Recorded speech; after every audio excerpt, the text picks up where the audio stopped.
பாரசீக நாட்டில் முன்னொரு காலத்தில் 2 சகோதரர்கள் வாழ்ந்து வந்தனர். மூத்தவன் பெயர் காசிம், இளையவன் பெயர் அலிபாபா.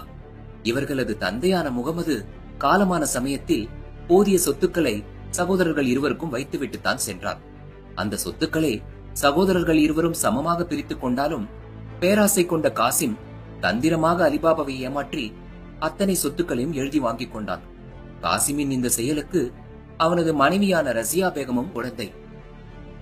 ரசியா பேகம் நல்ல வசதியான இடத்தில் இருந்து வந்த பெண். அதனால் காசிமிடம் ஏராளமான பணம் குவிந்திருந்தது.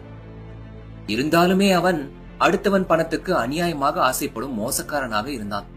அது மட்டுமல்ல, ஏராளமான பணம் அவனிடத்தில் கொட்டி கிடந்தாலும் காசிம் கருமையாக இருந்தான். அத்துடன் பெண் பித்தனாகவும் காசிம் காணப்பட்டான். ஆனால் காசிமின் தம்பியான அலிபாபாவோ நற்குணங்களின் இருப்பிடமாக இருந்தான். ஏழை எளிய மக்களுக்கு தன்னால் ஆன அனைத்து உதவிகளையும் செய்தான். பெண்ணாசை இல்லாதவன். அண்ணன் காசிம் தன்னை ஏமாற்றி இருந்தாலுமே கூட தினம் தினம் காசிமின் மனம் மாற வேண்டும், அவன் திருந்த வேண்டும் என்று இறைவனிடம் அலிபாபா வேண்டி வந்தான். அத்துடன் தன்மானத்துடன் விறகு வெட்டி தனது பிழப்பை நடத்தி வந்தான் அலிபாபா. தனது அண்ணன் பணக்காரனாக இருந்தாலுமே கூட அலிபாபா அவனது வீட்டு வாசலில் என்றுமே உதவி கேட்டு நின்றதில்லை. அலிபாபா விறகு வெட்டி வந்த பணத்தில் ஒரு சிறு குடிலை கட்டிக்கொண்டான். 3 கழுதைகளை வாங்கிக் கொண்டான். இதுதான் அலிபாபாவின் சொத்துக்கள். அத்துடன் தினம் விறகு வெட்ட அவன் காட்டிற்கு செல்லும் சமயத்தில் விறகை சுமக்க அந்த 3 கழுதைகளையும் அலிபாபா உடன் அழைத்து செல்வான். இப்படித்தான் அவன் மிகவும் எளிமையாக வாழ்ந்து வந்தான். இப்படியாக அலிபாபா ஒரு நாள் விறகு வெட்ட காட்டிற்கு சென்ற சமயத்தில் ஒரு பெரிய சத்தத்தை கேட்டான். சிறிது நேரத்தில் ஒரு பெரிய தூசு மண்டலம் வானில் எழுந்ததை அவன் பார்த்தான். 40 குதிரைகளில் அமர்ந்தபடி சிலர் அதிவேகமாக வந்து ஒரு குகையின் வாயிலில் நின்று கொண்டிருப்பதை கண்டான். அவர்கள் திரவாய் சிம் சிம் என்று சொல்ல அந்த குகையின் பாறைகள் போன்ற அமைப்பு மெல்ல விலகி அந்த குகை மெல்ல திறக்க தொடங்கியது. பிறகு அந்த 40 வீரர்களும் எண்ணற்ற மூட்டைகளில் தங்கள் வைரம், அழகான உடைகள் என பலதரப்பட்ட செல்வங்கள் வைத்திருந்ததை பார்த்தான் அலிபாபா. அத்துடன் அந்த 40 பேரும் தங்களுக்குள் பேசிக் கொண்டிருப்பதை கவனித்த அலிபாபா அவர்கள் பேச்சிலிருந்து அவர்கள் அனைவருமே எதற்கும் துணிந்த கொள்ளையர்கள் தான் என்று அறிந்து கொண்டான். அத்துடன் அவர்கள் அனைவரும் அந்த குகைக்குள் சென்றனர். அவர்கள் அவ்வாறு சென்ற மறுநிமிடம் தன்னை காப்பாற்றிக் கொள்ள நினைத்த அலிபாபா சத்தம் போடாமல் காலணிகளை கூட மறைவான இடத்தில் வைத்துவிட்டு மெல்ல ஓடி சென்று புதர்களுக்கு ஊடே சென்று கொண்டு இருந்த ஒற்றையடி பாதையில் தனது கழுதைகளையும் அனுப்பிவிட்டு அங்கு நின்ற பெரிய மரம் ஒன்றில் ஏறி அமர்ந்து கொண்டான். அலிபாபாவால் அங்கு நடப்பவை எல்லாவற்றையும் தெல்ல தெளிவாக காண முடிந்தது. இதற்கு இடையில் அந்த குகைக்குள் சென்றவர்கள் வெகு நேரம் கழித்து திரும்ப வெறும் கையுடன் வந்தார்கள். அதன் மூலம் கொள்ளையர்கள் 40 பேரும் தம்முடன் கொண்டு வந்த கொள்ளையடித்த பொருட்களை எல்லாம் அந்த குகையில் கொண்டு வைக்கத்தான் உள்ளே சென்றிருக்கிறார்கள் என்பதை அலிபாபா தெரிந்து கொண்டான். பிறகு அந்த குகையை விட்டு வெளியே வந்த கொள்ளையர்கள் மூடுக சிம் சிம் என்று சொல்ல அந்த குகை உடனே மூடிக்கொண்டது. அதன் பிறகு அவர்கள் எல்லோரும் தத்தமது குதிரைகளில் விரைந்து சென்றார்கள். முன்பே செல்பவன் தான் அந்த கூட்டத்தின் தலைவனாக இருக்க வேண்டும் என்பதை அலிபாபா யூகித்துக் கொண்டான். அந்த கொள்ளையர்கள் அனைவருமே சென்று விட்டார்கள் என்பதை உறுதி செய்த பின்னர் அலிபாபா மரத்திலிருந்து இறங்கினான். கல்வர் குகையின் வாயிலை அடைந்த அலிபாபா அங்கு நின்றபடி திரவாய் சிம் சிம் என்று கூறியதும் உடனே அந்த குகையின் வாயில் திறந்து கொண்டது. அந்த குகையினுள் சென்றான் அலிபாபா. அந்த குகை ஒரு பெரிய கூடத்தை போல காட்சியளித்தது. அங்கு பொற்கட்டிகளும் மணியும் நகையும் போதும் போதும் என்ற அளவுக்கு கொட்டி கிடந்தது. அலிபாபா காலத்தை வீணாக்க விரும்பாமல் அங்கு காணப்பட்ட பொற்காசுகளை எடுத்து சிந்தாமல் சிதறாமல் 2 மூட்டைகளை கட்டினான். வேறு எந்த பொருளையும் அலிபாபா தொடவும் இல்லை, கலைக்கவும் இல்லை. கொள்ளையர்கள் வைத்துவிட்டு போனது போன்றே மற்ற அனைத்தும் காணப்பட்டது. பிறகு பேராசை குணமில்லாத அலிபாபா அந்த 2 மூட்டை பொற்காசுகளை மட்டும் எடுத்துக்கொண்டு மெல்ல நடந்து சென்று குகையின் வாயிலை அடைந்தான். பின்னர் மூடுக சிம் சிம் என்று அந்த மந்திரத்தை சொல்ல அந்த குகையின் வாசல் மூடிக்கொண்டது. தான் வந்த சுவடே தெரியாமல் அலிபாபா பொற்காசுகளை கொண்ட மூட்டையை கழுதையின் மீது ஏற்றியபடி தனது வீட்டை அடைந்தான். இப்படியாக தனது வீட்டை அடைந்த அலிபாபா தொழுவத்திற்கு செல்லும் பாதை வழியாக கழுதைகள் 2ஐயும் ஓட்டிக்கொண்டு சென்றான். பின்னர் பொன் மூட்டைகளை மெல்ல எடுத்து வந்து வீட்டின் ஒரு அறையில் பத்திரமாக வைத்தான். அப்படி அலிபாபா பொன் மூட்டைகளை வைத்த மாத்திரத்தில் அதிலிருந்து எழும்பிய சத்தம் அவனது மனைவிக்கு சந்தேகத்தை ஏற்படுத்தியது. அடுப்படியில் இருந்து விரைந்து வந்தவள் அலிபாபா கொண்டு வந்த மூட்டைகளை பார்த்தாள். உள்ளே இருப்பவை பொற்காசுகள் தானே என்று அலிபாபாவிடம் கேட்டாள். ஆம் நூர்ஜஹான், ஆனால் உனக்கு எப்படி தெரிந்தது என்று கேட்டான் அலிபாபா. மூட்டைக்குள் நாணயங்கள் ஒன்றுடன் ஒன்று சேர்ந்து குலுங்கும் சத்தத்தை கேட்டேன், அதன் மூலமாக அறிந்து கொண்டேன் என்று கூறினாள் அலிபாபாவின் ஆருயிர் மனைவியான நூர்ஜஹான். தனது மனைவியின் புத்திசாலித்தனத்தை கண்டு ஆச்சரியம் அடைந்தான் அலிபாபா. நூர்ஜஹானோ அலிபாபாவை சந்தேகம் வரும்படியாக பார்த்தாள். அதனை அவரது பார்வையிலே உணர்ந்து கொண்டான் அலிபாபா. அத்துடன் நூர்ஜஹானிடம் நடந்த அனைத்து உண்மைகளையும் கூறினான். அதை கேட்ட நூர்ஜஹான், கொள்ளையர்கள் விஷயத்தில் கொஞ்சம் கவனமாக இருங்கள் என்று தனது ஆருயிர் கணவரான அலிபாபாவை எச்சரிக்கை செய்தார். தனது மனைவி கூறிய வார்த்தையில் இருந்த உண்மையை உணர்ந்த அலிபாபா, இதற்கு மேல் நான் அந்த குகையின் பக்கம் செல்ல மாட்டேன். நமக்கு கிடைத்த இந்த செல்வத்தை வைத்தே நாம் சந்தோஷமாக வாழ்வோம் என்றான். அதை கேட்டு அவனது மனைவியும் மகிழ்ந்தார். பிறகு அலிபாபாவும் நூர்ஜஹானும் ஒன்றாக உணவு அருந்தினார்கள். அப்போது நன்றாகவே இருட்டியும் விட்டது. இந்த சமயத்திற்காகத்தான் அலிபாபாவும் காத்துக் கொண்டிருந்தான். தனது மனைவியிடம் தான் அந்த பொற்காசுகளை பத்திரமாக நமது சின்னஞ்சிறிய தோட்டத்தில் இரவோடு இரவாக புதைத்து பத்திரப்படுத்தி விடுவோம். அத்துடன் இப்போதைக்கு புழக்கத்திற்கு சில நாணயங்களை எடுத்துக்கொண்டு வைத்துக் கொள்வோம் என்றான்.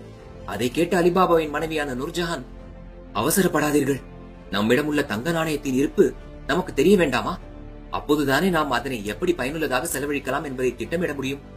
அதனால் நான் ஓடி சென்று தங்கள் அந்நியாரிடமிருந்து படியை அளப்பதற்கு வாங்கி கொண்டு வந்து விடுகிறேன் என்றான். அந்நியாரும் அண்ணனும் பேராசை கொண்டவர்கள், அதனால் அவர்களிடம் எதுவும் சொல்லிவிடாதே என்று எச்சரிக்கை செய்தான் அலிபாபா. கவலைப்படாதீர்கள், நான் எதையும் சொல்ல மாட்டேன் என்று கூறியபடி நூர்ஜஹான் காசிமின் வீட்டை அடைந்தார். காசிமின் மனைவியான ரசியா பேகம் நூர்ஜஹான் வந்த விஷயத்தை பற்றி கேட்டறிந்தார். பிறகு இந்த இரவு நேரத்தில் எதை அளப்பதற்கு படி கேட்கிறார் என்பதை அறிவதற்காக வீட்டின் உள்ளே சென்று கொஞ்சம் சக்கை பிசினை படியின் அடியில் தடவி கொடுத்தார். எதை அளந்தாலும் படியில் ஒட்டிக்கொள்ளும், நாம் அதன் மூலமாக விஷயத்தை சுலபமாக அறிந்து கொள்ளலாம் என்ற எண்ணத்தில் தான் ரசியா இவ்வாறு செய்தார். இதனை அறியாத நூர்ஜஹானும் நன்றியுடன் அளக்கும் அந்த படியை பெற்றுக்கொண்டு தனது வீட்டிற்கு ஓடினான். பிறகு கல்வர் குகையில் இருந்து கொண்டு வந்த பொற்காசுகளை அந்த படியின் உதவியால் அளந்து அளந்து ஒரு மூட்டையில் கட்டி பத்திரமாக அதனை தோட்டத்தில் புதைத்தனர். அலிபாபாவும் அவனது மனைவியும் அதில் மட்டுமே கவனம் செலுத்தியதால் அலிபாபாவும் அவனது மனைவியும் படியில் தடவப்பட்டு இருந்த அந்த பிசினை பற்றி அறிய தவறிவிட்டனர். தவிர அவர்கள் வழக்கப்படி இரவில் இன்னொருவர் படியை வைத்திருக்க கூடாது என்பதால் அவசர அவசரமாக அலிபாபாவின் மனைவியான நூர்ஜஹான் காசிமின் மனைவியான ரசியா பேகத்திடம் ஓடி சென்று ஒரே இரவில் அவள் கொடுத்த படியை ஒப்படைத்தாள். பிறகு மீண்டும் விரைந்து வந்து தனது வீட்டை அடைந்தாள்.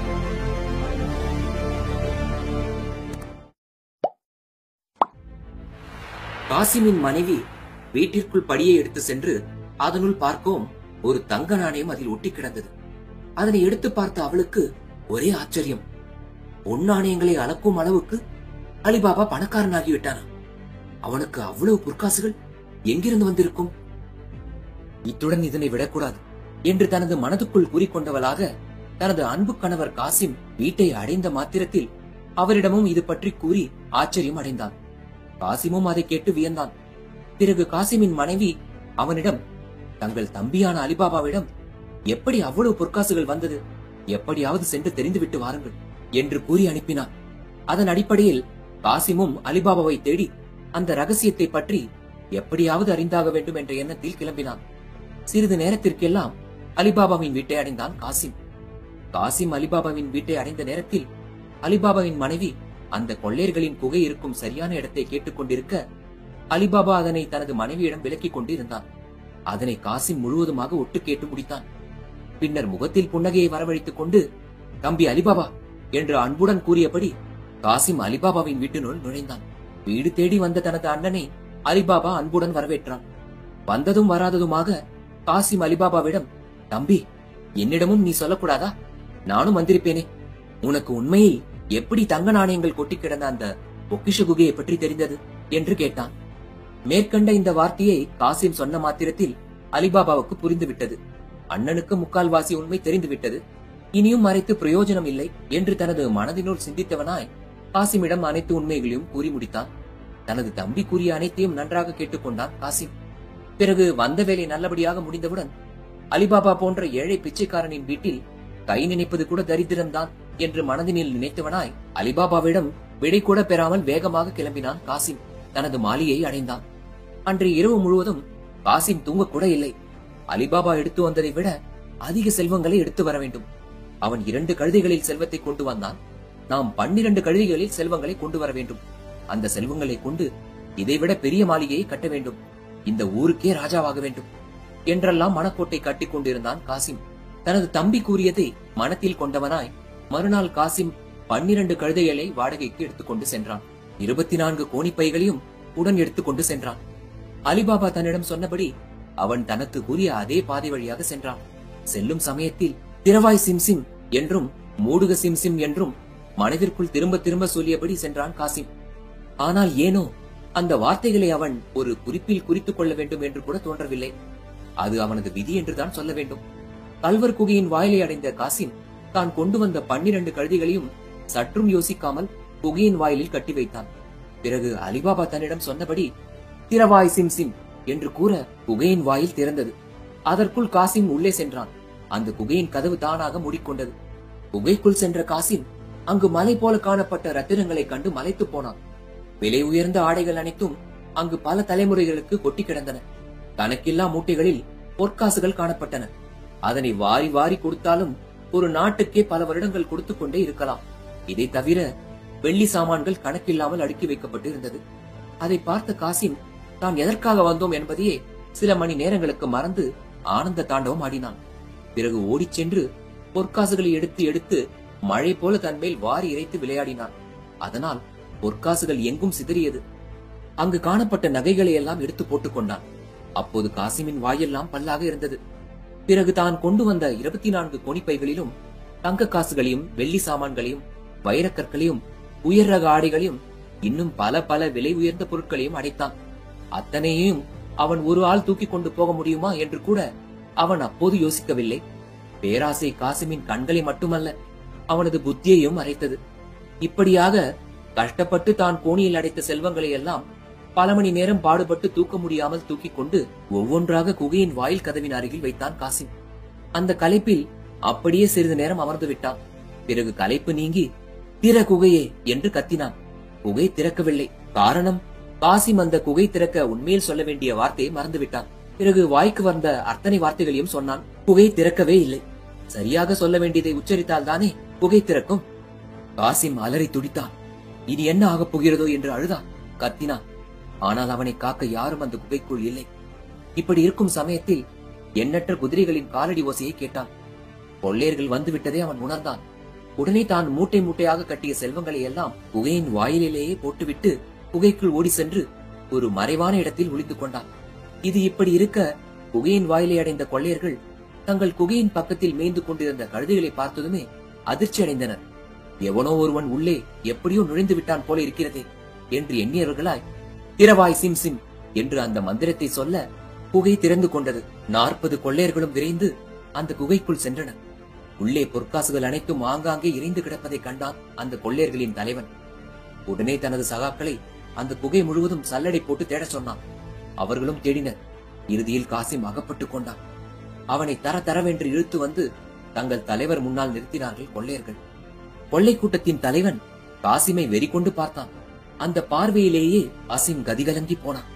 தான் தெரியாமல் குகைக்கு வந்துவிட்டதாகவும் தனக்கு எந்த செல்வங்களும் வேண்டாம் என்றும் உயிருடன் விட்டால் அது ஒன்றே போதும் என்றும் கொள்ளை கூட்டத்தின் தலைவனின் காலில் விழுந்து கெஞ்சினான் காசிம்.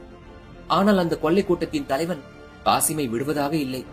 தனது சகாக்களிடம் அவனை 4 துண்டுகளாக வெட்டி எறியுமாறு கூற அவர்களும் வாழைக்காயை வெட்டுவது போல காசிமின் உடலை 4 துண்டுகளாக வெட்டி எறிந்தனர். அத்துடன் நிற்காமல் இனிமேல் யாராவது இந்த குகைக்குள் வந்தால் அவர்களுக்கு இது ஒரு எச்சரிக்கையாக இருக்க வேண்டும் என்ற எண்ணத்தில் 4 துண்டுகள் ஆக்கப்பட்ட காசிமின் உடலை 4 மூலைகளில் கட்டி தொங்கவிட்டனர். அதன் பின்னர் தான் அவர்கள் அமைதி அடைந்து தாங்கள் கொண்டு வந்த கொள்ளை பொருட்களை பத்திரமாக குகைக்குள் வைத்துவிட்டு குகையின் வாயிலை 40 பேரும் அடைந்தனர். பிறகு மீண்டும் மூடுக சிம்சிம் என்று சொல்ல அந்த குகை மூடிக்கொண்டது. மற்றபடி அலிபாபா அதற்கு முன் கொண்டு சென்ற 2 மூட்டைகள் பற்றியெல்லாம் அவர்களுக்கு தெரியவில்லை. காசிம் தான் அங்கு கொஞ்சம் இங்கு கொஞ்சமாக பேராசை பிடித்து வாரி கொட்டி சிதறியதுதான் நிறைய அளவில் எடுத்தது போன்று இருந்தது. இது ஒரு புறம் இருக்க, காசிமின் வருகையை அவனுடைய மனைவி அவளுடன் எதிர்பார்த்து காத்துக் கொண்டிருந்தான். போன கணவன் தங்க வேட்டை நடத்தி பொன்னையும் பொருளையும் எடுத்து வருவான் என்று ஆசையாக இங்கும் அங்குமாக உலாவிக் கொண்டிருந்தாள். அவளது கால்கள் தரையில் நிற்கவில்லை என்றுதான் சொல்ல வேண்டும். எனினும் நேரம்தான் போய்கொண்டே இருந்ததை தவிர காசிம் வந்த பாடு இல்லை. அதிகாலையே கல்வர் குகையை தேடிச் சென்ற காசிம் வெகு நேரமாகியும் திரும்பாததால் அவனது மனைவி மிகவும் கவலை கொண்டாள். கண் கலங்கி தவித்தாள். இறுதியில் அலிபாபாவின் வீட்டு கதவை தட்டினார். அலிபாபாவோ இந்த நேரத்தில் யார் வந்திருப்பார்கள் என்ற கேள்வியுடன் கதவை திறந்தான். கலங்கிய கண்களுடன் அவனது அண்ணியார் நின்று கொண்டிருந்தார்கள். எந்த அண்ணியார் அவனை ஒரு காலத்தில் ஏளனப்படுத்தினார்களோ அதே அண்ணியார் இப்போது உதவி கேட்டு அலிபாபாவின் வீட்டு வாசலில் நின்று கொண்டிருந்தார்கள். வீடு தேடி வந்த தனது அண்ணியாரை அன்புடன் வரவேற்றான் அலிபாபா. அவனிடம் அழுது கொண்டே, அலிபாபா, கல்வர் குகைக்கு சென்ற உனது அண்ணன் இதுவரையில் வரவில்லை. அது எனக்கு மிகுந்த கவலையாக உள்ளது. அத்துடன் அவருக்கு என்ன நேர்ந்ததோ என்ற கவலை இப்போது என்னை கொஞ்சம் கொஞ்சமாக தின்று கொண்டிருக்கிறது. எனக்கு தயவு செய்து உதவி செய் என்றான். அண்ணியின் வார்த்தையை கேட்ட அலிபாபா, அண்ணனுக்கு ஏதும் ஆகாது, அவர் வந்து விடுவார், கவலைப்படாதீர்கள். அவர் நிறைய செல்வங்களை அள்ளி கொண்டு வர வேண்டும் என்று நினைத்திருப்பார். அதனால் சுமக்க முடியாமல் கழுதைகள் மெதுவாக வந்து கொண்டுதான் இருக்கும், அவ்வளவுதான் என்று ஆறுதல் கூறி அனுப்பி வைத்தான். அலிபாபா அவ்வாறு சொல்லிய மாத்திரத்தில் அவனது அண்ணியார் சிறிதே தைரியம் கொண்டாள். பிறகு இருள் சூழ்ந்திருந்ததால் அலிபாபாவே தனது அண்ணியாரை அவளது வீடு வரையில் கொண்டு போய் விட்டான். பிறகு தனது வீட்டுக்கு திரும்பிய அலிபாபா அண்ணனை நினைத்து கவலை கொண்டான். அந்த இரவு வேளையில் அவனாக சரியாக தூங்க கூட முடியவில்லை. இன்னும் சொல்ல போனால் இவ்வளவு நேரம் ஆகியும் தனது அண்ணன் வரவில்லை என்றால் அவருக்கு ஏதோ ஒரு ஆபத்து நேர்ந்திருக்கும் என்று அவனது உள்மனம் அவனிடம் சொல்லியது. அத்துடன் ஒருவேளை தனது அண்ணனுக்கு ஏதேனும் அசம்பாவிதம் நடந்திருந்தால் அவனது பிணத்தை பகலில் கொண்டு வர முடியாது, நிச்சயமாக அனைவருக்கும் தெரிந்து போய்விடும் என்று எண்ணி அலிபாபா ஒரு முடிவுக்கு வந்தான்.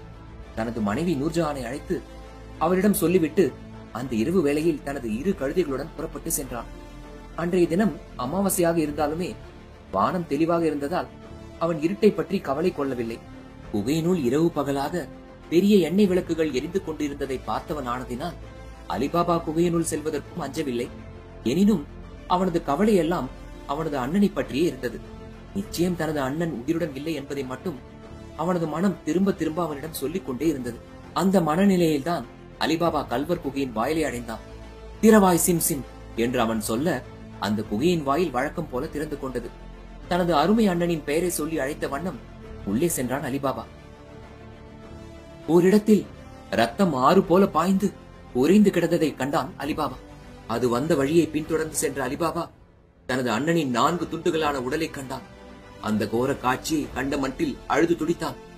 பிறகு முதல் வேலையாக அந்த 4 துண்டான உடலை ஒன்றாக சேர்த்து வைத்து கட்டினான். அதனை ஒரு மூட்டைக்குள் அடைத்தான். குகையின் வாயிலை அடைந்தான். பின்னர் அந்த குகையின் வாயிலை மூடும் மந்திரத்தை அலிபாபா உச்சரிக்கவும் அந்த குகையின் வாயில் கதவு மூடிக்கொண்டது.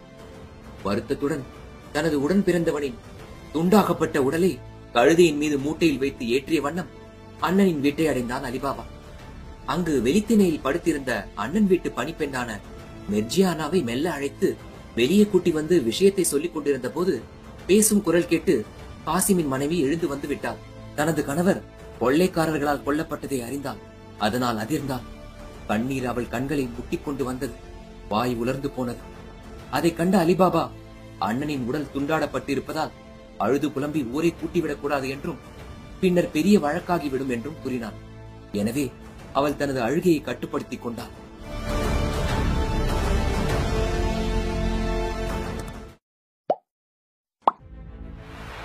அலிபாபாவின் அண்ணன் இறந்துவிட்ட சோகம் ஒருபுறம் இருக்க, அண்ணனின் பணிப்பெண் மெர்ஜியானா அறிவும் திறமையும் அழகும் ஒருங்கே கொண்டவள். அதனால் எப்படிப்பட்ட பிரச்சனையையும் அவள் எளிதில் சமாளித்து விடுவாள். இது அலிபாபாவிற்கும் தெரியும். அதனால் அவளை அணுகி, மெர்ஜியானா, நீ எனக்கு ஒரு பெரும் உதவியை செய்ய வேண்டும். அது யாதெனில், வெட்டப்பட்ட எனது அருமை அண்ணனின் உடலை அப்படியே அடக்கம் செய்ய முடியாது. அதனால் நீ என் பொருட்டு அதனை தைத்துவிட யாரையாவது அழைத்து வர வேண்டும். அதாவது இன்னும் விளக்கமாக சொல்ல வேண்டுமெனில், பொட்டு போட்டு துண்டாடப்படாத உடல் போன்று நீ செய்ய வேண்டும். அது உனது கையில் தான் உள்ளது. இதோ இந்த தங்க காசுகளை வைத்துக் கொண்டு ஆக வேண்டிய வேலையை பார் என்று கூறியபடி மெர்ஜியானாவிடம் கொஞ்சம் பொற்காசுகளை கொடுத்தான் அலிபாபா. எனினும் மெர்ஜியானா கொஞ்சம் தயங்கினான். அவள் எங்கே போக மறுத்து விடுவாளோ என்று நினைத்து கவலை கொண்ட காசிமின் மனைவி அவளிடம், மெர்ஜியானா, எனது பேராசையாலும் விதிவசத்தாலும் எனது கணவருக்கு இப்படி ஆகிவிட்டது. எனது கணவர் இப்படி வெட்டப்பட்டு இறந்து விட்டார் என்ற செய்தி யாருக்கும் தெரியக்கூடாது. அது அவருக்கு இழுக்கை தரும். அதனால் இதனை மிகவும் ரகசியமாக வைத்துக் கொண்டே ஆக வேண்டும். அதனால் தயவு செய்து என்னை உனது சகோதரியாக பாவித்து எனக்காக அலிபாபா சொன்னபடி இந்த உடலை தைக்க யாரையாவது அழைத்து வா என்றான். எப்போதுமே ஆணவத்துடன் காணப்படும் காசிமின் மனைவி மிகவும் பணிந்து கேட்பதை பார்த்த மெர்ஜியானா ஆச்சரியம் அடைந்தாள். ஆம், அன்றைய தினம் இறந்தது காசிம் மட்டுமல்ல, காசிமின் மனைவி ரசியாவின் ஆணவமும் தான். தனது கணவர் காசிம் இறந்ததற்கு தானும் ஒரு காரணம் என்பதை ரசியா நன்கு உணர்ந்திருந்தாள். இதனை அவளது பேச்சிலிருந்தே அறிந்து கொண்டாள் மெர்ஜியானா. இனியும் தாமதிக்க கூடாது என்று முடிவு செய்த மெர்ஜியானா அலிபாபா சொன்னபடி அந்த இரவில் தனது முகத்தை முக்காடு இட்டு மறைத்தபடி பாபா முஸ்தபா என்ற தையல்காரர் வீட்டுக்கு சென்றாள். பாபா முஸ்தபா சவசேலையை தைத்துக் கொடுக்கும் பழக்கம் உள்ளவர். அவரிடம் ஒரு பொற்காசை கொடுத்த மெர்ஜியானா காசிமின் உயரம் பற்றி எண்ணிவலாய் அவரிடம், பெரியவரே, கிட்டத்தட்ட 6 அடிக்கு ஒரு சவசேலையை தைத்துக் கொடுக்க வேண்டும் என்றார். அவரும் உடனே தைத்து தருவதாக வாக்களித்தார். பிறகு தான் சற்று நேரத்தில் வெளியில் சென்று வருவதாக கூறிய மெர்ஜியானா மீண்டும் அந்த தையல்காரரின் வீட்டை அடைந்தாள். அவரிடம் பேச்சு கொடுக்க தொடங்கினாள். இந்த இரவு வேளையில் நான் கேட்டுக்கொண்டதும் உடனே இரவு வேலை என்று கூட பார்க்காமல் எனக்காக சவசேலையை செய்து தர முனைப்புடன் தயாரானதற்கு மிக்க நன்றி என்றாள். அதற்கு முஸ்தபா, அட போமா, சாவு என்ன, இரவு பகல் என்றெல்லாம் சொல்லிவிட்டுதான் வருகிறதா என்ன? மேலும் நான் உனக்கு ஒன்றை கூறுகிறேன் கேள். இந்த இரவு வேளையில் சவசேலையை தைக்க நான் ஒப்புக்கொண்டது உண்மையில் உனக்காக அல்ல, நீ கொடுத்த பொற்காசுக்காக. இன்னும் 2 பொற்காசுகளை கொடுத்தால் இதைவிட பெரிய வேலையை கூட இந்த முஸ்தபா கன நேரத்தில் செய்து விடுவான் என்று தனது பெருமையை கூறினான். அதை கேட்ட மெர்ஜியானா, அப்படியா, ஒரு பொற்காசுக்கே இப்படி எனில் நான் 4 பொற்காசுகளை உங்களுக்கு கொடுத்தால் எதை வேண்டுமானாலும் செய்வீர்களா என்றாள். 4 பொற்காசுகள் என்றால் நான் என்ன வேண்டுமானாலும் செய்வேனே, உயிரை தவிர நீ எதை கேட்டாலும் கொடுப்பேனே என்றான் முஸ்தபா. உங்கள் உயிரெல்லாம் எனக்கு வேண்டாம், ஒரு பேச்சுக்கு இழிந்த சதையை கூட தைத்து தருவீர்களா என்று கேட்டால் மெர்ஜியானா. 5 பொற்காசுகளாக கொடுத்தீர்கள் என்றால் இழிந்த சதை என்ன, எட்டுப்பட்ட உடலை கூட இந்த முஸ்தபா நேர்த்தியாக தைத்து ஒட்டி தருவான் என்றான் அந்த தையல்காரன் முஸ்தபா.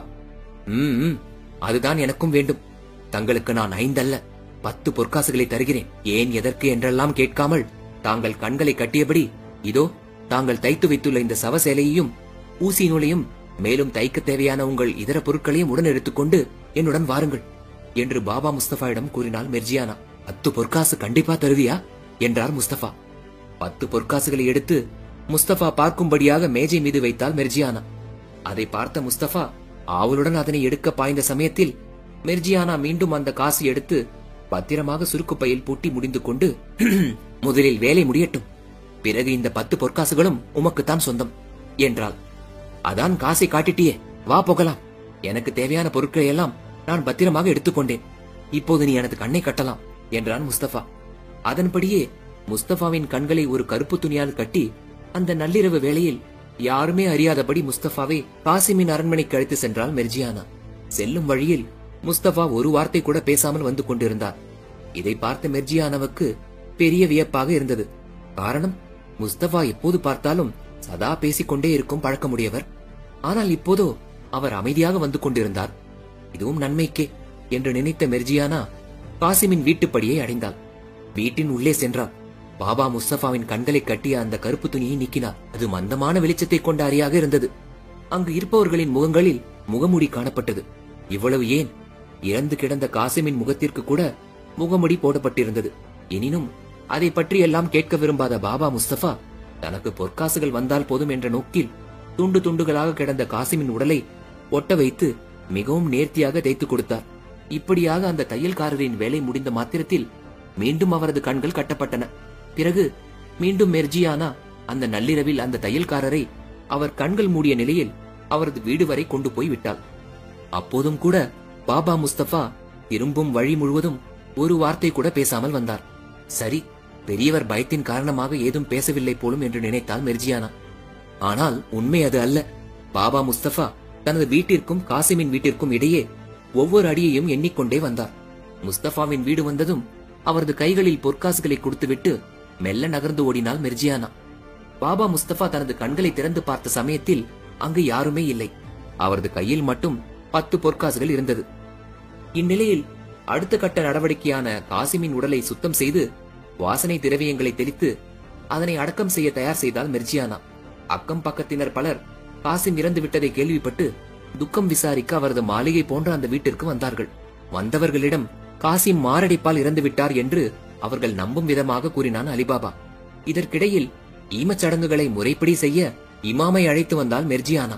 அனைத்து சடங்குகளும் முடிக்கப்பட்டு காசிமின் உடல் சவப்பெட்டியில் வைத்து சகல மரியாதைகளுடன் எடுத்து செல்லப்பட்டு ஒரு கல்லறையில் புதைக்கப்பட்டது. காசிமின் வீட்டில் விதவியான காசிமின் மனைவிக்கு அக்கம் பக்கத்து பெண்கள் அனைவரும் ஆறுதல் சொல்லிவிட்டு கலைந்து போயினர். பணிப்பெண் மெர்ஜியானாவின் அறிவு கூர்மையால் காசிம் வெட்டப்பட்டு இருந்தான் என்ற செய்தி மூடி மறைக்கப்பட்டது. இதனால் காசிமின் மனைவியும் அவனது தம்பியான அலிபாபாவும் அந்த துயரத்திலும் கூட நிம்மதி அடைந்தார்கள். அன்றைய தினம் முதல் அலிபாபாவை அவனது மனைவியுடன் சில காலம் தனது வீட்டிலேயே தங்கும்படியாக கேட்டாள் காசிமின் மனைவி. அண்ணியின் சொல்படி அலிபாபாவும் அவ்விடத்திலேயே தங்கினான். அன்பு நண்பர்களே, இந்த கதையை தொடர்ந்து கேட்கறதுக்கு முன்னாடி உங்ககிட்ட ஒரு சின்ன கோரிக்கை. ஒவ்வொரு ஆடியோ புக்குக்கும் பின்னாடி பல மணி நேரத்தோட உழைப்பு இருக்கு. இந்த உழைப்புக்கான அங்கீகாரம் நீங்க நம்ம சேனலை சப்ஸ்கிரைப் பண்றதும், உங்களுக்கு இந்த கதை பிடிக்கும் பட்சத்தில் லைக்கும் ஷேரும் பண்றதுதான். நிறைய அன்பர்கள் நம்ம சேனல் கதைகளை கேட்டு என்ஜாய் பண்றாங்கன்ற திருப்தி ஒரு பக்கம் இருந்தாலும், இன்னும் நிறைய அன்பர்கள் நம்ம சேனலை சப்ஸ்கிரைப் பண்ணாமே பார்த்துட்டு இருக்காங்க. நீங்க ஒருவேளை நம்ம சேனலை சப்ஸ்கிரைப் பண்ண மறந்திருந்தா உடனே சப்ஸ்கிரைப் பண்ணி உங்க ஆதரவு கொடுங்க. காசிம் அடக்கம் செய்யப்பட்டு சில தினங்கள் கழிந்தன. கொள்ளைக்காரர்கள் சில தினங்கள் பொறுத்து ஒரு நாள் தங்கள் கல்வர் குகைக்கு கொள்ளையடித்த பொக்கிஷங்களுடன் வருகை தந்தனர். குகைக்குள் பிரவேசித்த கொள்ளையர்கள் அங்கு 4 துண்டுகளாக வெட்டப்பட்டு தொங்கவிடப்பட்ட காசிமின் உடலை காணாமல் திகைத்து போனார்கள். அப்போதே அந்த 40 பேர்களும் கூடி ஆலோசனை செய்தனர். வெட்டப்பட்டவனின் உடலை யாரோ ஒருவன் குகைக்குள் வந்து எடுத்து சென்றிருக்கிறான் என்றால், இறந்தவன் ஒருவனை தவிர இன்னொருவனுக்கும் இந்த குகை பற்றிய ரகசியம் தெரிந்திருக்கிறது என்று கொள்ளைக்காரர்களின் தலைவன் கூற, உடனிருந்த 39 கல்வர்களில் ஒருவன், ஆம் உசூர், எவ்வளவு துணிச்சல் இருந்தால் நமது குகைக்குள் வந்து வெட்டப்பட்டு அந்த உடலை எடுத்து சென்றிருப்பார்கள். அவர்கள் யாராக இருந்தாலும் சரி, அவர்களை விடக்கூடாது. அப்படி ஒருவேளை நாம் விட்டுவிட்டால் அது நமக்குத்தான் ஆபத்து. நாம் கஷ்டப்பட்டு கொஞ்சம் கொஞ்சமாக சேர்த்து வைத்த பொருள்களுக்கு ஆபத்து வந்து சேரும் என்றான். அதை கேட்ட கொள்ளையர்களின் தலைவன் ஒரு முடிவுக்கு வந்தான். அதன்படி ஒரு 3 நாட்களுக்கு அனைத்து கொள்ளையர்களும் கொள்ளையடிப்பதை நிறுத்திவிட்டு ஆளுக்கு ஒரு திசையாக அந்த குகையை சுற்றி இருந்த நகரங்களுக்கு சென்றனர். பல இடங்களில் பல்வேறு விதமான வேவு பார்த்தனர், துப்பு துலக்கினர். இந்த வகையில் அலிபாபாவின் ஊருக்கும் ஒரு கொள்ளையன் மாறுவேடத்தில் வந்தான். அவன் அந்த ஊருக்கு வந்த வேளை ஒரு அதிகாலை வேலை. அந்த நேரத்தில் பாபா முஸ்தபாவின் கடை மட்டுமே திறந்திருந்தது. அந்த ஊரில் பிறப்பும் இறப்பும் சகஜம் என்பதால் பாபா முஸ்தபாவுக்கு மட்டும் எப்போதுமே வேலை இருந்து கொண்டே இருக்கும். அன்றும் அப்படித்தான். தனது கடையில் அமர்ந்தபடி ஊசி நூலை தைக்க வசதியாக கோர்த்து கொண்டிருந்தார் பாபா முஸ்தபா. பாபா முஸ்தபாவிடம் பேச்சு கொடுத்து பார்க்கலாம் என்ற முடிவுக்கு வந்த கொள்ளையன் மெல்ல அவரிடம் சென்று, இன்னும் சரியாக விடியக்கூட இல்லை, அதனால் போதிய வெளிச்சம் கூட இல்லை, இந்த நிலையில் எவ்வாறு தங்களுக்கு ஊசியின் துவாரம் தெரிகிறது என்று கேட்டான். எனக்கா தெரியாது, இருட்டு அறையில் கூட நான் ஒரு சிறு விளக்கு கூட இல்லாமல் எதை வேண்டுமானாலும் தைக்க கற்றுக்கொண்டவன்.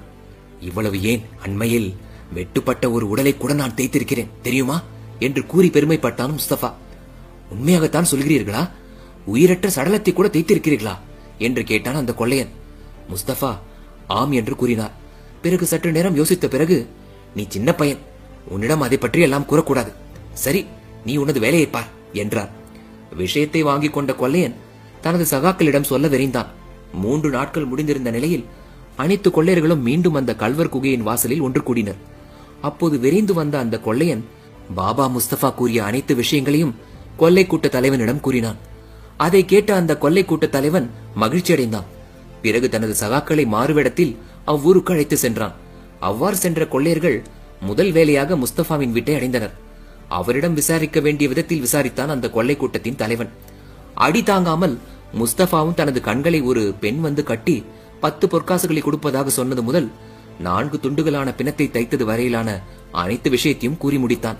பிறகு கொள்ளை கூட்டத்தின் தலைவன் முஸ்தபாவிடம் அந்த குறிப்பிட்ட வீட்டை தங்களிடம் காட்டுமாறு கூறினான். அதை கேட்ட பாபா முஸ்தபா, அந்த பெண் எனது கண்களை கட்டி அழைத்து சென்றாள். எனினும் நான் எனது வீட்டிலிருந்து அந்த குறிப்பிட்ட வீடு வரையிலான அடிகளை எண்ணிக்கொண்டே சென்றேன். நான் திரும்ப வரும்போதும் அப்படியே செய்தேன். எனது ஒவ்வொரு காலடியையும் எண்ணிக்கொண்டே வந்தேன். அதனால் என்னால் உங்களுக்கு அந்த வீட்டை நிச்சயம் காட்ட முடியும். ஆனால் என்னை மட்டும் எதுவும் செய்து விடாதீர்கள் என்று கூறினான். நீ அந்த குறிப்பிட்ட வீட்டை எங்களுக்கு காட்டிக் கொடுத்தால் போதும், உன்னை நாங்கள் எதுவும் செய்ய மாட்டோம் என்றான் அந்த கொள்ளையர்களின் தலைவன். அதன்படியே பாபா முஸ்தபா தன்னுடன் ஒரே ஒரு ஆளை மட்டும் அனுப்புமாறு கூற, அந்த கொள்ளை கூட்டத்தின் தலைவன் முஸ்தபாவுடன் ஒரு கொள்ளையனை மட்டும் அனுப்பி வைத்தான். அவனும் முஸ்தபா கண்களை மூடிக்கொண்டு நடக்க அவர் கைகளை பிடித்தபடி அவருடன் சென்றான். முஸ்தபாவுக்கு அந்த ஊர் தெருக்கள் அனைத்துமே அத்துப்படி. காதுகளில் விழும் ஓசையை வைத்தே அந்த தெருவின் ஓசையை அவர் கண்டுபிடித்து விடுவார். அதனால் அலிபாபாவின் வீட்டை கண்டுபிடிப்பது முஸ்தபாவுக்கு ஒன்றும் பெரிய காரியமாக இல்லை. முஸ்தபா தனது அடிக்கணக்கு முடிந்தவுடன் ஒரு வீட்டின் வாசலில் நின்றார். கண்ணை திறந்து அந்த குறிப்பிட்ட வீட்டை அந்த கொள்ளையனுக்கு அடையாளம் காட்டினார். உடனே அந்த கொள்ளையன் அந்த குறிப்பிட்ட வீட்டின் கதவில் சுண்ணாம்பை வைத்து ஒரு பெருக்கல் குறியீட்டை அடையாளத்துக்கு போட்டுவிட்டு, இரவு நேரம் வரட்டும், வீட்டில் இருப்பவர்களை ஒரு கை பார்த்துக் கொள்ளலாம் என்று தனது மனதினில் தீர்மானித்தவனாய் சென்றான். இந்த காட்சியை சந்தைக்கு சென்று வீடு திரும்பிக் கொண்டிருந்த மெர்ஜியானா சற்று தூரத்தில் இருந்து பார்த்தாள். அவளுக்கு எல்லாமே புரிந்துவிட்டது. என்ன செய்வது என்று யோசித்தாள். வீட்டில் இருந்த யாரிடமும் இது பற்றி கூற விரும்பாமல் சூரியன் அஸ்தமித்து இரவு வேளை வந்து கொண்டிருந்த சமயம், நள்ளிரவுக்கு முன்னால், அதாவது அந்த ஊர் கொஞ்சம் அடங்கியதும், தனது கதவில் இருந்த குறியீட்டை போன்றே அந்த தெருவில் இருந்த அனைத்து வீடுகளின் வாசல் கதவுகளிலும் அதே போன்ற ஒரு குறியீட்டை சுண்ணாம்பை பயன்படுத்தி போட்டுவிட்டு ஒன்றும் தெரியாதது போல படுக்க சென்றாள். இந்நிலையில் முஸ்தபாவுடன் சென்ற அந்த கொள்ளையன் தனது தலைவனிடம் சென்று தான் அந்த குறிப்பிட்ட வீட்டை கண்டுபிடித்து விட்டதாகவும் அடையாளத்துக்கு அதில் ஒரு பெருக்கல் குறியை போட்டுவிருப்பதாகவும் கூறினான். அதை கேட்ட கொள்ளை கூட்டத்து தலைவன் அந்த கொள்ளையனை வெகுவாக பாராட்டினான். பிறகு யாருக்கும் சந்தேகம் வராதபடி அன்றைய தினம் நள்ளிரவு வேளையில் அந்த வீட்டுக்கு சென்று அங்கு இருப்பவர்களை கொன்றுவிடலாம் என்று ஏகமனதாக முடிவு செய்யப்பட்டது. அதன் அடிப்படையில் நள்ளிரவில் கிளம்பினர் கொள்ளையர்கள். குறிப்பிட்ட அந்த தெருவை அடைந்த மாத்திரத்தில் ஒரு கணம் திகைத்து நின்றனர். காரணம், அந்த தெருவில் இருந்த அனைத்து வீடுகளிலுமே பெருக்கல் குறியீடு சுண்ணாம்பினால் போடப்பட்டிருந்தது. அதை கண்ட கொள்ளையர்களின் தலைவன் வெகுண்டு எழுந்து முன்பு முஸ்தபாவுடன் உளவு பார்க்க சென்று குறியீடு போட்ட அந்த கொள்ளையனை கோபத்தில் நைய புடைத்தான். அன்றைய தினம் மேற்கண்ட காரணத்தால் ஏமாற்றத்துடன் முஸ்தபாவின் வீட்டுக்கு மீண்டும் சென்று சேர்ந்தனர் கொள்ளையர்கள். பிறகு அன்றைய தினம் அந்த கொள்ளை கூட்டத்தின் தலைவனே முஸ்தபாவுடன் சென்றான். அதே போல முஸ்தபா தனது கண்களை மூடிக்கொண்டு யாருக்கும் சந்தேகம் வராதபடி அடிக்கணக்கின் அடிப்படையில் தெருவில் நடந்து சென்றான். ஒரு குறிப்பிட்ட அடியை எண்ணி முடித்த மாத்திரத்தில் அவ்விடத்தில் நின்று அலிபாபாவின் வீட்டை அந்த கொள்ளைக்கார தலைவனிடம் காட்டினான் முஸ்தபா. அந்த வீட்டை நன்கு மனதில் பதித்து வைத்துக் கொண்டான் அந்த கொள்ளை கூட்டத்தின் தலைவன். பிறகு முஸ்தபாவின் வீட்டை அடைந்த அந்த கொள்ளை கூட்டத்தின் தலைவன் தனது சகாக்களிடம் அந்த குறிப்பிட்ட வீட்டை தான் கண்டுபிடித்து விட்டதாகவும் விரைவில் அந்த வீட்டில் உள்ள அனைவரையும் கொன்று ஒழித்து விடப் போவதாகவும் கூறினான். அதை கேட்ட அனைவரும் ஆனந்தம் கொண்டனர். பிறகு சிறிது நேரத்தில் அந்த கொள்ளை கூட்டத்தின் தலைவன் ஒரு அற்புதமான திட்டத்தை வகுத்தான். அதன்படி 20 கோவேறு கழுதைகளை வாங்கி வரும்படி கூறினான். அதன் பிறகு ஒரு பெரிய தோல் ஜாடி நிறைய கடுகு எண்ணெயையும் அதே போன்று 39 காலி ஜாடிகளையும் வாங்கி வர கூறினான். ஒவ்வொரு ஜாடியிலும் ஒவ்வொருவர் இருந்து கொள்ளும் அளவில் அந்த தோல் ஜாடி இருக்க வேண்டும் என்றும் கூறினான். கொள்ளைக்கார தலைவன் சொன்னது போலவே எல்லா பொருட்களும் வந்து சேர்ந்தன. பிறகு மேலும் தனது திட்டத்தை விரிவாக கூறத் தொடங்கினான் அந்த கொள்ளை கூட்டத்தின் தலைவன். நீங்கள் 39 பேரும் ஒவ்வொரு ஜாடியினுள்ளும் வசதியாக அமர்ந்து கொள்ள வேண்டும். உடன் அனைவரும் தங்கள் தங்கள் உடைவாளை வைத்துக் கொள்ள வேண்டும். 20வது கழுதியின் மீதுள்ள ஜாடிகளில் ஒரு புறத்தில் உள்ள ஒரு ஜாடியில் ஒருவர் தான் இருப்பார். இன்னொரு ஜாடியில் நிறைய எண்ணெய் இருக்கும் என்று கூறினேன் அல்லவா? எண்ணெய் வணிகனின் தோற்றத்தில் நான் கழுதிகள் அனைத்தையும் ஓட்டிக்கொண்டு நகரத்திற்கு போவேன். குறிப்பிட்ட அவனுடைய வீடு வந்ததும் அந்த வீட்டு உரிமையாளரிடம் அன்று இரவு தங்கி போவதற்கு அனுமதி கேட்பேன். அதன் பிறகு நள்ளிரவு வேளையில் நல்ல சந்தர்ப்பத்திற்காக காத்திருந்து நான் குரல் கொடுப்பேன். அல்லது சூழ்நிலையை பொறுத்து தொடர்ச்சியாக எனது கையை 3 முறை தட்டுவேன். அப்போது நீங்கள் அனைவரும் குபீர் என்று பாய்ந்து வந்து அவனை கொன்றுவிட வேண்டும். அங்குள்ள செல்வங்களையும் நாம் விட்டு வைக்க கூடாது. அவை அனைத்தையும் நமது கோவேறு கழுதைகளின் மீது ஏற்றிக்கொண்டு வந்துவிட வேண்டும் என்று முடித்தான். தனது தலைவனின் இந்த திட்டத்தை கேட்ட கொள்ளையர்கள் அற்புதமான திட்டம் என்று கூறி மகிழ்ந்தனர். தலைவனின் அறிவே அறிவுதான் என்று வேறு சிலர் கூறி பாராட்டினார்கள்.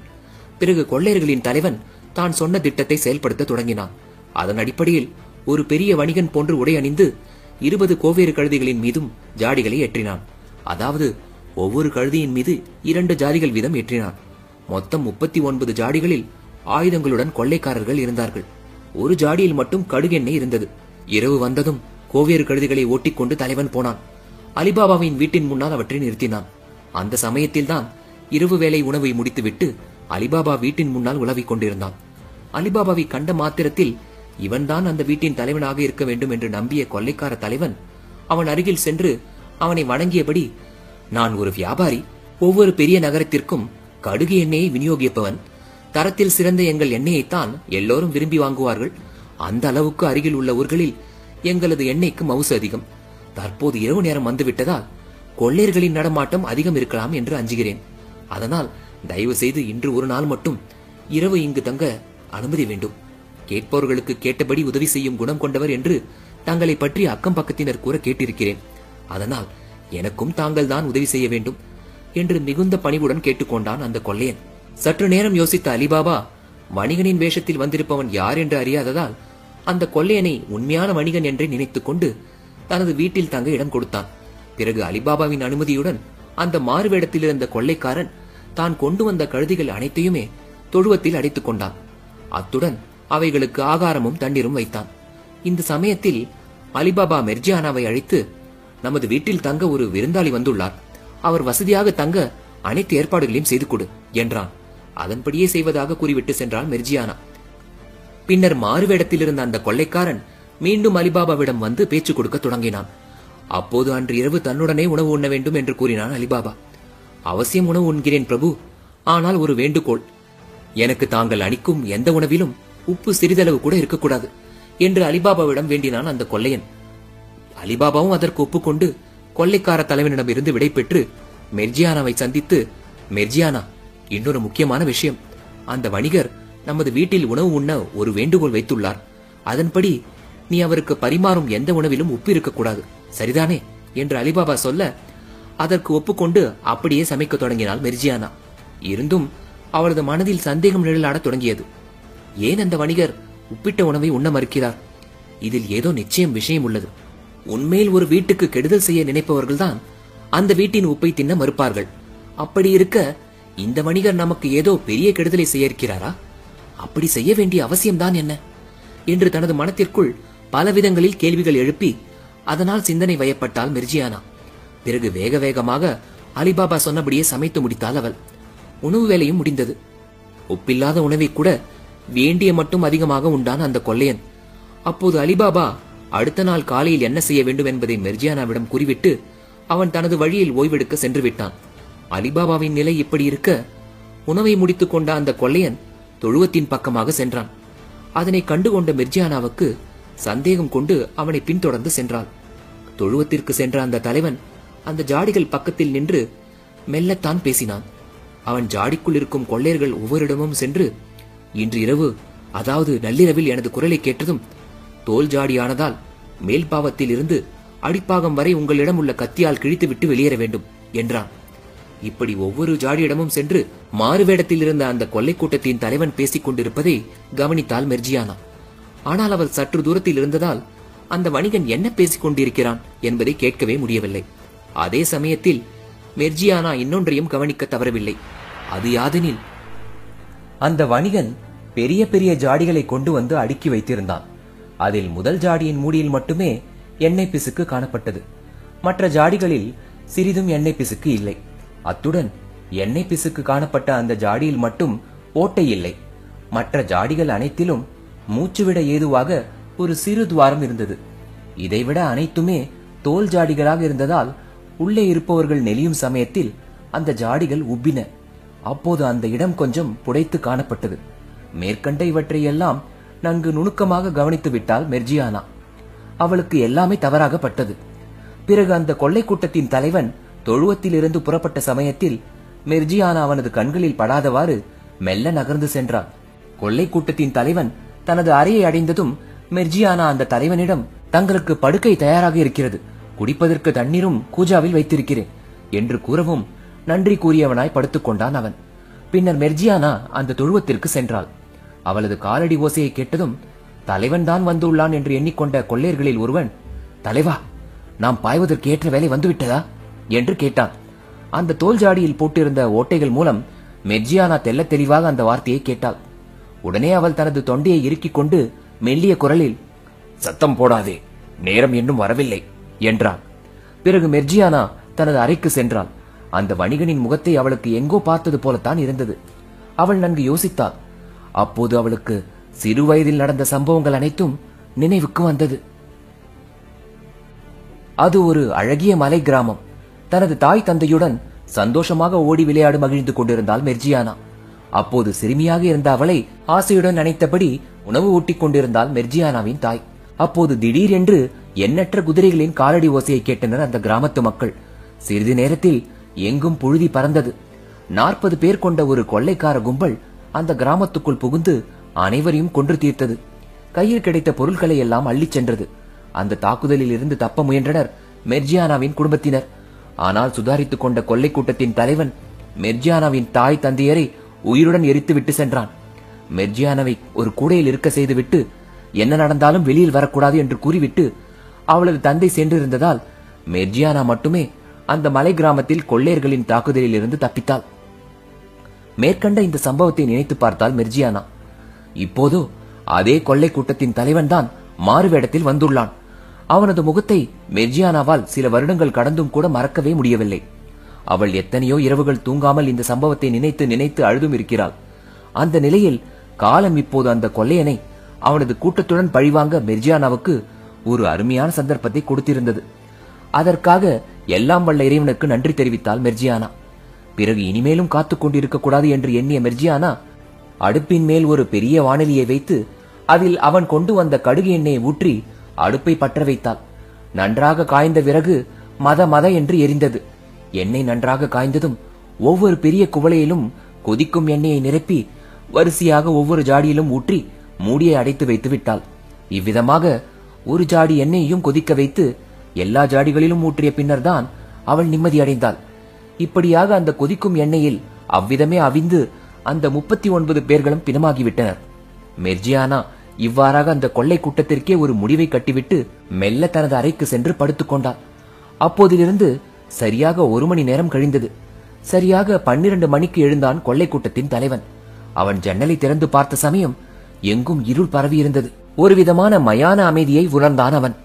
உடனே அவன் இதுவே தனது சகாக்களை அழைக்க சரியான சந்தர்ப்பம் என்பதை உணர்ந்தவனாய் கூப்பிட்டு பார்த்தான். பிறகு தனது கைகளை தட்டினான். ஆனால் பதிலுக்கு எந்த ஓசையும் வரவில்லை. திடுக்கிட்டு மீண்டும் ஒரு முறை தனது கைகளை தட்டினான். மெல்ல கூப்பிட்டும் பார்த்தான். இந்த முறையும் கூட எந்தவித பதிலும் இல்லை. அதனால் சந்தேகமடைந்த அந்த கொள்ளை கூட்டத்தின் தலைவன் ஜாடிகள் இருந்த கொட்டகைக்கு சென்றான். ஜாடியை நெருங்கும் சமயத்தில் கொதித்த எண்ணெயின் வாசனையும் உடன் ஏதோ ஒரு துர்வாடையும் ஒருங்கே வீசுவதை உணர்ந்தான். அதனால் பதற்றத்துடன் ஒவ்வொரு ஜாடியையும் திறந்து பார்த்தான். அவனது சகாக்கள் அத்தனை பேருமே அவிந்த நிலையில் இறந்து போயிருப்பதை கண்டான். இதற்கு மேல் அங்கு இருந்தால் தனது உயிருக்கும் ஆபத்து வந்து சேரும் என்பதை உணர்ந்தவனாக விரைந்து அவ்விடத்தை விட்டு ஓடி சென்று மறைந்தான்.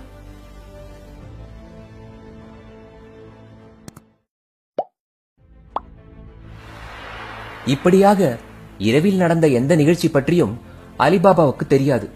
அதிகாலையில் எழுந்த அலிபாபா அவன் அன்றைய தினம் வெளியூர் செல்ல திட்டமிட்டிருந்ததால் சுறுசுறுப்பாக ஹம்மாவிற்கு குளிக்க சென்று விட்டான். அவன் அப்படியாக குளித்துவிட்டு திரும்பிய பின்னரும் கூட அந்த ஜாடிகள் அவ்விடத்திலேயே இருந்தன. உடனே அலிபாபா தனது விசுவாசமான வேலையாளான மெர்ஜியானாவை அழைத்து அந்த வியாபாரியை பற்றி விசாரித்தான். மெர்ஜியானா அலிபாபாவிடம் முந்தைய இரவு நடந்த அனைத்து விஷயத்தையும் பற்றி விளக்கமாக எடுத்து சொன்னாள்.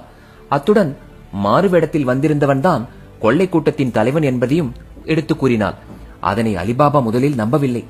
எனினும் மெர்ஜியானா அலிபாபாவுக்கு அனைத்தையும் புரிய வைத்தாள். அவன் மீண்டு வந்த ஆபத்தை பற்றி எடுத்து சொன்னாள். அத்துடன் அலிபாபாவை அழைத்துக் கொண்டு சென்று ஒரு ஜாடியை சுட்டிக்காட்டி இதில் என்ன இருக்கிறது என்று நீங்களே திறந்து பாருங்கள் என்றாள். அலிபாபா அந்த ஜாடியை திறந்த மாத்திரத்தில் அலறிவிட்டான். காரணம், அந்த ஜாடிக்குள் ஒரு மனிதன் வெந்த நிலையில் இருந்தான். இப்படியே அனைத்து ஜாடியிலும் பிணம் வெந்த நிலையில் இருப்பதைக் கண்ட அலிபாபா வாயடைத்து போனான். மெர்ஜியானாவின் அறிவு திறமையால் தனது உயிர் காக்கப்பட்டதை எண்ணி நிம்மதி அடைந்தான். அத்துடன் அவளுக்கு பல்வேறு விதத்தில் நன்றிகளை தெரிவித்தான். அப்போது மெர்ஜியானா அலிபாபாவிடம், உணர்ச்சி வசப்படாதீர்கள், அக்கம் பக்கத்தில் உள்ளவர்களுக்கு தெரிவதற்கு உள்ளாக இந்த பிணங்களை நாம் அப்புறப்படுத்தி ஆக வேண்டும் என்றாள். அதன்படி அலிபாபாவும் அவனது மிகுந்த நெருங்கிய நண்பனான வாய்ப்பேச முடியாத அப்துல்லாவும் தோட்டத்தில் மிகவும் ஆழமாகவும் அகலமாகவும் ஒரு பள்ளத்தை தோண்டி அதில் இறந்த கொள்ளையர்கள் அனைவரையும் அவர்களது ஆயுதங்களுடன் புதைத்தனர். பிறகு தோல் ஜாடிகளையும் இன்னொரு பள்ளத்தில் புதைத்து விட்டனர். அத்துடன் கொள்ளை கூட்டத்தின் தலைவன் ஒட்டி வந்த 20 கோவேறு கழுதிகளையும் இதைக்கு 1-2 ஓட்டிச் சென்று அனைத்தையும் நல்ல விலைக்கு விற்று தீர்த்தான் அலிபாபா. அதன் பின்னர் தான் மெர்ஜியானா நிம்மதி அடைந்தாள். எனினும் அவள் மனதில் மீண்டும் அந்த கொள்ளை கூட்டத்தின் தலைவனை பற்றிய அச்சம் இருந்து கொண்டுதான் இருந்தது. அவன் எப்படியும் திரும்பி வருவான் என்று எதிர்பார்த்தாள் மெர்ஜியானா. அத்துடன் அலிபாபாவையும் சில நாட்களுக்கு, குறிப்பாக இரவில் எங்கும் செல்ல வேண்டாம் என்று அறிவுறுத்தினாள். மெர்ஜியானாவின் அறிவுரைப்படியே நடந்து கொண்டான் அலிபாபா. அலிபாபாவின் நிலை எப்படி இருக்க, தப்பிச் சென்ற கொள்ளையனோ தனது கல்வர் குகையில் சிறிது காலம் பதுங்கியிருந்தான். அங்கேயே ஓய்வு எடுத்தபடி எப்படியாவது அலிபாபாவை கொன்றுவிட வேண்டும் என்று திட்டம் வகுத்துக் கொண்டிருந்தான்.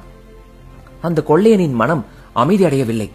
தான் பல நாட்கள் போட்ட திட்டத்தை அந்த கொள்ளை கூட்டத்தின் தலைவன் செயல்படுத்த தொடங்கினான். அவனிடம் ஏராளமான செல்வங்கள் இருந்ததால் நகரத்திற்கு சென்று ஒரு பெரிய கடையை வாடகைக்கு எடுத்துக்கொண்டு தன்னை ஒரு ரத்ன வியாபாரி என்று கூறிய வண்ணம் குவாஜா ஹசன் என்ற பெயரில் வியாபாரத்தை நடத்தி வந்தான். தன்னிடம் உள்ள செல்வத்தை எல்லாம் செலவு செய்து எண்ணற்ற வர்த்தகர்களை நண்பனாக்கி கொண்டான். அவனது ஒரே நோக்கம் அலிபாபாவை அவனது குடும்பத்துடன் கொல்வதே ஆகும். அலிபாபாவின் அண்ணனின் மகனான காசிமின் மகன் வியாபாரம் செய்து வந்த கடையும் அந்த மாறுவேடத்தில் இருந்த கொள்ளைக்காரன் திறந்திருந்த கடையும் எதிரெதிரேதான் இருந்தது. அதனால் காசிமின் மகனுக்கும் அந்த கொள்ளைக்கார தலைவனுக்கும் நல்ல பழக்கம் ஏற்பட்டது. கொள்ளைக்கார தலைவன் காசிமின் மகனிடம் தேன் ஒழுக பேசினான். அவனை துருப்புச் சீட்டாக பயன்படுத்தி அலிபாபாவையும் அவனது குடும்பத்தையும் அழிக்க வேண்டும் என்பதுதான் அந்த கொள்ளையனின் தலையாய நோக்கமாக இருந்தது. காசிமின் மகனும் வந்திருப்பவன் உண்மையிலே ஒரு வியாபாரிதான் என்று நம்பியபடி தனது குடும்பத்து விஷயங்களை கூட அவனிடம் பகிர்ந்து கொண்டான். காசிமின் மகனை அடிக்கடி பார்க்க அவனது கடைக்கு வந்து செல்வான் அலிபாபா. அதனை பார்த்த அந்த கொள்ளைக்காரன் ஒன்றுமே தெரியாதது போல அலிபாபாவை யார் என்று கேட்டான். உடனே காசிமின் மகன், அவர் எனது மதிப்பிற்குரிய சிறிய தந்தை அலிபாபா என்று கூறினான். இப்படியாக வியாபாரியின் வேஷத்தில் இருந்த அந்த கொள்ளைக்காரனுக்கும் காசிமின் மகனுக்கும் நெருங்கிய நட்பு உருவானது. அந்த கொள்ளைக்காரனை பொறுத்தவரையில் அனைத்துமே அலிபாபாவை கொல்ல வேண்டும் என்ற நோக்கத்தில் நடத்தப்பட்ட நாடகம்தான். இந்நிலையில் அவன் அடிக்கடி காசிமின் மகனுக்கு விருந்து வழங்கி சிறப்பித்து வந்தான். காசிமின் மகனுக்கும் குவாஜா ஹசன் தனக்கு அளித்த விருந்துக்கு பதில் விருந்து தர வேண்டும் என்ற ஆசை வந்தது. அந்த ஆசையை சிற்றப்பா அலிபாபாவிடம் கூற தனது அண்ணன் மகனின் ஆசைக்கு சந்தோஷமாக சம்மதம் தெரிவித்தான் அலிபாபா. உடனே குவாஜா ஹசனை யார் என்று தெரியாமல் அவனை விருந்துக்கு அழைத்தான் காசிமின் மகன். அலிபாபாவின் வீட்டை அடைந்த குவாஜா ஹசன் அலிபாபாவை பார்த்த மட்டில் அவன் தன்னை கண்டுபிடித்து விடுவானோ என்று நினைத்தான். ஆனால் அலிபாபாவால் அவனை கண்டுபிடிக்க முடியவில்லை. காரணம், ஏற்கனவே ஒரு முறை அந்த கொள்ளை கூட்டத்து தலைவனை ஒரு இரவு நேரத்தில் தான் அலிபாபா வரவேற்றிருந்தான். மேலும் அப்போது அவன் வந்த தோற்றத்திற்கும் இப்போது அவன் கொண்ட தோற்றத்திற்கும் நிறைய வித்தியாசம் இருந்தது. அதனால்தான் அலிபாபாவால் அந்த கொள்ளையனை அடையாளம் காண முடியவில்லை. அத்துடன் அலிபாபாவே குவாஜா ஹசனை முகம் மலர தனது வீட்டுக்குள் அழைத்து சென்றான். அவனுக்கு ஆசனம் அளித்தான். குடிக்க பழரசங்களை கொண்டு வர சொல்லி கொடுத்தான். அப்போது குவாஜா ஹசன் அலிபாபாவிடம் அவனது அண்ணன் மகனை பற்றி மிகவும் பெருமையாக பேசினான். அதனை கேட்ட அலிபாபா மிகவும் மகிழ்ந்தான். பிறகு குவாஜா ஹசனிடம் அலிபாபா, அன்பரே, முதலாக எங்களது வீட்டிற்கு வந்துள்ளீர்கள். கட்டாயம் தாங்கள் உணவுண்டு ஓய்வெடுத்து விட்டுத்தான் செல்ல வேண்டும் என்று மிகவும் தாழ்மையுடன் கட்டாயப்படுத்தி கேட்டான். குவாஜா ஹசனும் அதற்கு சம்மதம் தெரிவித்தான். அத்துடன் அலிபாபாவை தனக்கும் தனது குடும்பத்தினர் சாவுக்கும் நாள் குறித்து விட்டான் என்று மனதிற்குள் நினைத்து சிரித்துக் கொண்டான் குவாஜா ஹசன். மெர்ஜியானா சுவையான உணவு வகைகளை பரிமாறி அனைவரையும் உண்ண அழைத்தாள். அலிபாபாவும் குவாஜா ஹசனை அழைத்துக் கொண்டு உணவு உண்ண வந்தான். குவாஜா ஹசனின் நடை, பாவனை என அனைத்துமே மெர்ஜியானாவுக்கு சந்தேகத்தை எழுப்பியது. அவனை எங்கோ பார்த்தது போல உணர்ந்தாள் மெர்ஜியானா. உணவு பரிமாறும் சமயத்தில் அவனது வெறி பிடித்த கண்களை கண்டு வந்திருப்பது கொள்ளை கூட்டத்தின் தலைவன் தான் என்பதை உணர்ந்து கொண்டாள். ஆம், மெர்ஜியானாவால் அந்த கொள்ளை கூட்டத்தின் தலைவனை எப்படி மறக்க முடியும்? தனது குடும்பத்தை மட்டுமல்ல, தான் வாழ்ந்த கிராமத்தையே அழித்தவனாயிற்றே அவன். அப்படிப்பட்டவன் எந்த ரூபத்தில் வந்தாலும் அவளால் அடையாளம் கண்டுவிட முடியுமே. அந்த வகையில்தான் அந்த கொள்ளை கூட்டத்தின் தலைவனை மெர்ஜியானா அடையாளம் கண்டாள். இருந்தும் அதனை வெளியில் அப்போதைக்கு காட்டிக்கொள்ளாமல் அமைதியாக அவனுக்கு உணவு பரிமாறினாள். அத்துடன் அந்த கொள்ளை கூட்டத்தின் தலைவனை எப்படி தீர்த்து கட்ட வேண்டும் என்று தனது மனதிற்குள் சிந்தித்துக் கொண்டே இருக்க, அந்த கொள்ளை கூட்டத்தின் தலைவனும் அலிபாபாவை எப்படி தீர்த்து கட்ட வேண்டும் என்று யோசித்துக் கொண்டிருந்தான். இந்நிலையில் மெர்ஜியானா வேகமாக உணவு உண்டு முடித்ததும் ஆடும் பெண்கள் அணிவது போன்ற அழகிய உடையை அவசர அவசரமாக உடுத்திக் கொண்டாள். நல்ல விலை உயர்ந்த மெல்லிய கைக்குட்டை ஒன்றை எடுத்து முகத்தை மூடிக்கொண்டாள். அவளது தலையில் ஒரு அழகான தலைப்பாகையை சூடிக்கொண்டாள். பொன்னாலும் வெள்ளியாலும் வைரத்தாலும் அழகு செய்யப்பட்ட இடைப்பட்டியில் ஒரு அருமையான கூரிய கத்தியை வைத்துக் கொண்டாள். பின்னர் அங்கு நின்று கொண்டிருந்த அப்துல்லாவிடம், தாங்கள் உடனே சென்று ஜால்ராவை கொண்டு வாருங்கள், ஆடி பாடி விருந்துக்கு வந்தவரை மகிழ்விப்போம் என்றான். அப்துல்லாவும் ஓடி சென்று ஜால்ராவை எடுத்து வந்தான். அதன் பிறகு அப்துல்லாவும் மெர்ஜியானாவும் அலிபாபாவிடம் விருந்தினரை மகிழ்விக்க ஆடிப்பாட நினைக்கிறோம் என்று கூற, அலிபாபாவும் மிகுந்த மகிழ்ச்சியுடன் அதற்கு சம்மதம் தெரிவித்தான். அதனை கேட்ட மாத்திரத்தில் நல்ல பொழுதுபோக்காக இருக்கும் போலிருக்கிறதே என்று கூறி மாறுவேடத்தில் இருந்த கொள்ளையனும் மகிழ்ச்சி அடைந்தான். இந்நிலையில் மெர்ஜியானா ஆடத் தொடங்கினாள். அப்போதுதான் அலிபாபாவுக்கே ஒரு விஷயம் புரிந்தது. அதாவது மெர்ஜியானா அறிவில் மட்டுமல்ல, ஆடல் பாடலிலும் சிறந்தவள் என்று. அப்படி அருமையாக ஆடினாள் மெர்ஜியானா. அதற்கு தகுந்தபடி அப்துல்லா ஜால்ரா அடித்துக் கொண்டிருந்தான். மெர்ஜியானா அவர்கள் இருவரின் எதிரில் செல்வதும் வருவதுமாக இருந்தாள்.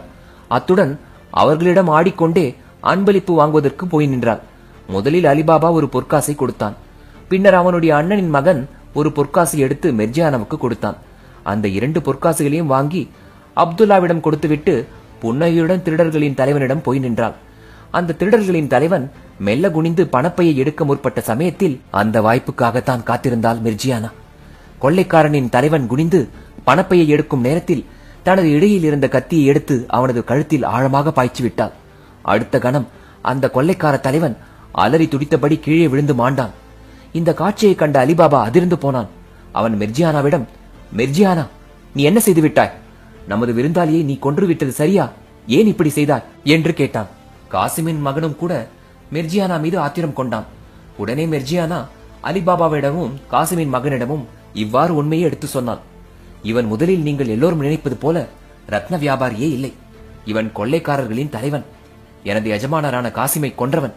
இப்போது அலிபாபாவையும் கொல்ல மாறுவிடத்தில் வந்துள்ளான். இதோ இவன் ஒளித்து வைத்திருந்த இவனது குருவால் என்று கூறியபடி இந்த கொள்ளைக்காரன் மறைத்து வைத்திருந்த குருவாலை அலிபாபாவிடம் எடுத்துக் கொடுத்தாள். அத்துடன் அந்த கொள்ளையனின் மாறுவேடத்தையும் கலைத்தாள். அப்போதுதான் அலிபாபாவிற்கு அனைத்து உண்மைகளும் புரிந்தது. ஆம் மெர்ஜியானா, உண்மைதான். இவன்தான் அன்றும் எண்ணெய் வியாபாரி என்று நம்மிடம் பொய் சொல்லி வந்தவன். எனக்கு இப்போதுதான் இவனது முகம் நினைவுக்கு வருகிறது என்று கூறினான் அலிபாபா. அத்துடன் தன்னை பேராபத்தில் இருந்து காத்த மெர்ஜியானாவையும் புகழ்ந்து உரைத்தான் அலிபாபா. பின்னர் தனது அண்ணன் மகனிடம், மெர்ஜியானாவை போன்ற அறிவும் திறமையும் துணிவும் பணிவும் பண்பும் ஒழுக்கமும் நல்ல அன்பும் கொண்ட பெண்ணை இந்த உலகத்தில் நீ பார்க்கவே முடியாது. இவள் பலமுறை ஆபத்து காலங்களில் இருந்து நம்மை காத்தவள். அப்படிப்பட்ட இவளை நீ ஏன் மணந்து கொள்ளக்கூடாது? அப்படி நீ இவளை மணந்து கொண்டால் நிச்சயம் வாழ்வில் முன்னேற்றம் அடைவாய் என்று கூறவும் அவன் மகிழ்ச்சியுடன் மெர்ஜியானாவை திருமணம் செய்து கொள்ள ஒப்புக்கொண்டான். அத்துடன் அவனும் மெர்ஜியானாவை புகழ்ந்து உரைத்தான். அத்துடன் இனி மற்றவர்களுடன் பழகும் போது பொதுமே எச்சரிக்கையுடன் பழகுவேன் என்று அலிபாபாவிடம் அவனது அண்ணனின் மகன் கூறினான். அதன் பின்னர் அந்த கொடியவனின் உடலை யாருக்கும் தெரியாமல் பத்திரமாக எடுத்து சென்று அவனை சகாக்களை புதைத்த இடத்திற்கு பக்கத்திலேயே ஆழ குழி தோண்டி புதைத்து விட்டார்கள். அப்போது மெர்ஜியானா அலிபாபாவிடம், இனிமேல் தாங்கள் எங்கு வேண்டுமென்றாலும் சென்று வரலாம். தங்களுக்கு வந்த ஆபத்து இன்றுடன் நீங்கிவிட்டது என்று கூற, ஆம் மெர்ஜியானா, நீ சொல்வது முற்றிலும் உண்மைதான் என்று கூறி அலிபாபா மகிழ்ந்தான். அப்போது அங்கிருந்த அனைவரின் முகத்திலுமே ஒரு மகிழ்ச்சி பெருக்கு காணப்பட்டது. அப்போது முதல் அலிபாபாவிற்கு அனைத்தும் நன்மையாகத்தான் நடந்தது. இதற்குள் காசிம் இறந்து 50 நாட்களுக்கு மேல் ஆகிவிட்டன. காசிமின் மனைவி சிறிது சிறிதாக தனது கணவன் இறந்த சோகத்தை மறந்தாள். அவளுக்குள் இருந்த ஆடம்பரம், அகம்பாவம் என அனைத்துமே காசிமுடனேயே மறித்துவிட்டது. மறுபுறம் அந்த சோக சூழ்நிலையை ஆனந்தமாக மாற்ற அலிபாபா தானே முன்னிருந்து தனது அண்ணன் மகனுக்கு மெர்ஜியானாவை திருமணம் செய்து வைத்து மகிழ்ந்தான். தனது வீட்டில் வேலை பார்த்த பணிப்பெண் என்றெல்லாம் பார்க்காமல் மெர்ஜியானாவை சந்தோஷமாக வரவேற்றாள் காசிமின் மனைவி. அத்துடன் அவளை தனது மகளாகவே பாவித்தாள். அன்புடன் பழகினாள். நாளடைவில் காசிமின் மகன் வியாபாரத்தை நல்ல முறையில் நடத்தி பெரும் லாபத்தை சம்பாதித்தான். அதனால் காசிமின் கடை பெரிய கடையாக மாற்றப்பட்டது. மெர்ஜியானாவும் காசிமின் மகனை மணந்து கொண்டு இல்லறத்தில் வாழ்ந்து சந்தோஷமாக அவன் சந்ததியை பெருக்கினாள். காசிமின் பிணத்தை தூக்கி வந்ததில் இருந்து அலிபாபா பயந்தவனாய் அந்த குகைக்கு போகவே இல்லை. ஆனால் அந்த திருடர்களின் கூட்டத்தில் இருந்த அத்தனை பேர்களும் மடிந்த பின்னர் துணிச்சலுடன் அலிபாபா அந்த குகைக்கு சென்று வந்தான். அத்துடன் வேண்டிய மட்டும் பொற்காசுகளை அவன் கொண்டு வந்தான். அத்துடன் அலிபாபாவின் அடுத்தடுத்த தலைமுறைக்கும் கூட அந்த குகையின் ரகசியம் பற்றி அனைத்தும் சொல்லித்தரப்பட்டது. அதனால் அவன் சந்ததியை செழித்து விளங்கியது. 10 தலைமுறையாக தாராளமாக செலவு செய்தும் கூட அந்த செல்வங்கள் குகைக்குள் குறையவே இல்லை என்பது அலிபாபாவின் வம்சத்தினரை ஆச்சரியப்படுத்தியது.